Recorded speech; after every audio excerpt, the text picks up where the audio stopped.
Hello guys, গত সপ্তাহের মতো এবারও চলে আসলাম আমরা আবার এই খুলনা অঞ্চলে। তো গত সপ্তাহে আমি দেখাইছিলাম স্যালাইনিটির পরিমাপ। তো আজকে আবার দেখাবো ধান খেতে স্যালাইনিটির পরিমাপটা গত সপ্তাহের থেকে আজকে কি পরিমাণ হয়। তো আরেকটা কথা বলবো, তার আগে আমি মাপটা নিয়ে নেই গাইস।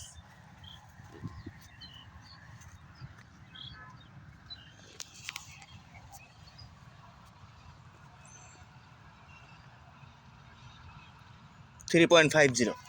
তো সবার উদ্দেশ্যে আমি একটা কথা বলতে চাই, সবাই জেনে রাখুন যে তাপমাত্রা তাপমাত্রা যত বাড়বে লবণের পরিমাণ তত বৃদ্ধি পাবে। যেমন আমি বলি, গত সপ্তাহে ছিল হচ্ছে 3.4 সামথিং, 3.40 বা 45, কিন্তু এই সপ্তাহে দেখেন 50 চলে আসছে।